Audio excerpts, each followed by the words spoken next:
Hi and welcome to my car. In case you didn't see the post, the reason there was no video last week and the reason that I'm sitting in my car filming right now is because there is construction going on inside my house. The project was supposed to be done Wednesday, I think was the original date that was given. And of course, it's still not done yet. Let's all act surprised for one singular second.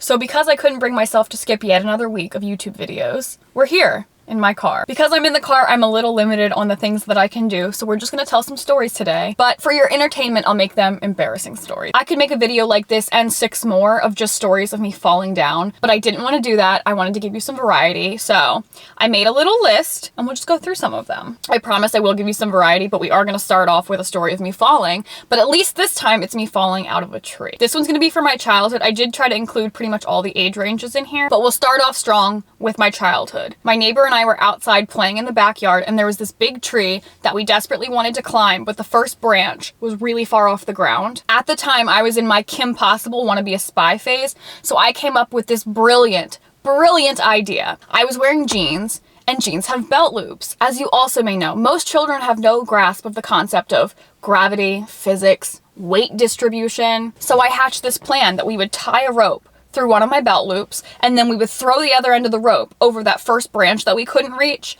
and pull the other end and hoist me into the tree. Little did my childhood brain know that belt loops are not meant to support your entire body weight on them.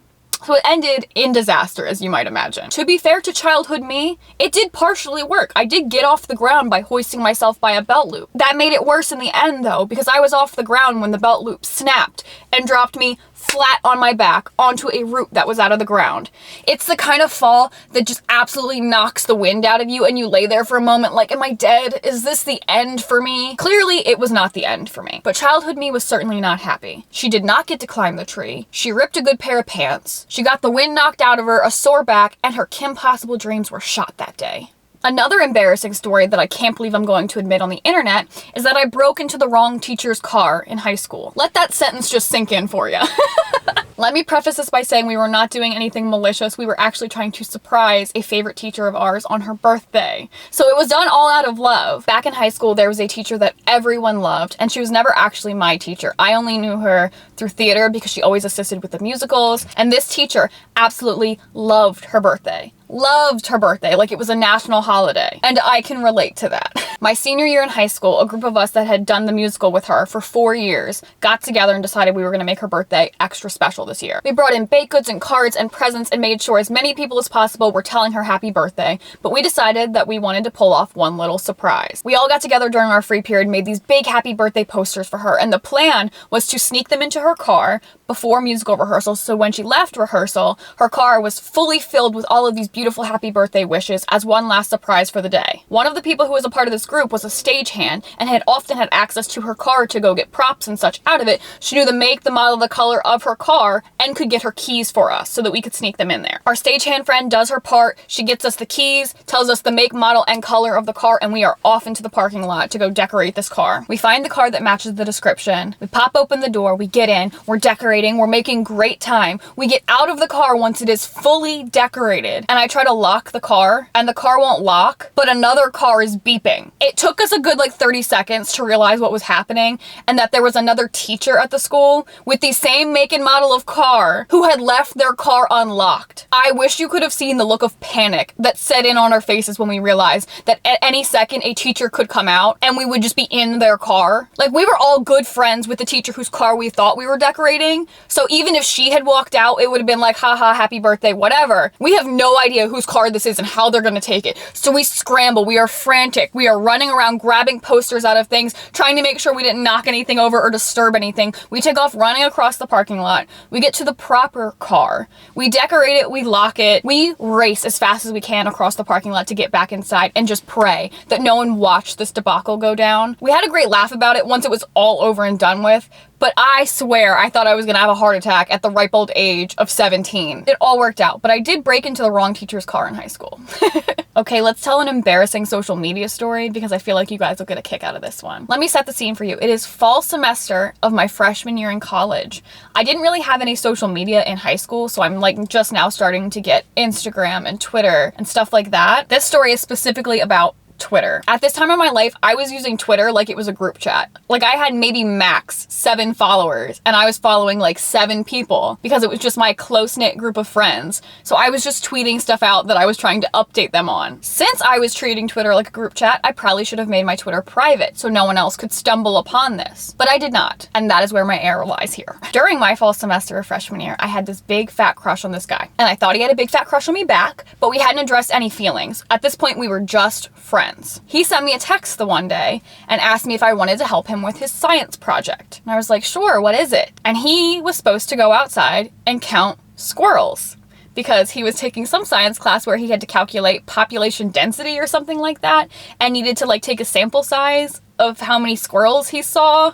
I don't know. I'm not sciencey. I don't fully understand, but I knew that he asked me to go count squirrels with him. What a weird sentence to this day. On the day we were supposed to go count squirrels, it was raining, like raining really hard. And I tweeted to my group chat that wasn't private, I tweeted, yeah, my idea of a perfect first date is sitting in the rain and counting squirrels. All my friends got a kick out of this. They think it's funny. Whatever. I have 7 followers. I follow 7 people. He is clearly not one of them, or else I wouldn't have tweeted anything like this. Flash forward like 4 months later. He follows me on Twitter. I don't think anything of it. I have forgotten at this point that I tweeted about that day. He scrolls back through my Twitter far enough to find that tweet and like it. When I tell you, I was sitting in my college dorm room, I got this notification, I screamed and I threw my phone. Like I did one of those, ah! And like, done. I was done. I like buried my face in the pillow, I screamed. My roommate's like, what happened? And I then proceed to tell her. I was mortified.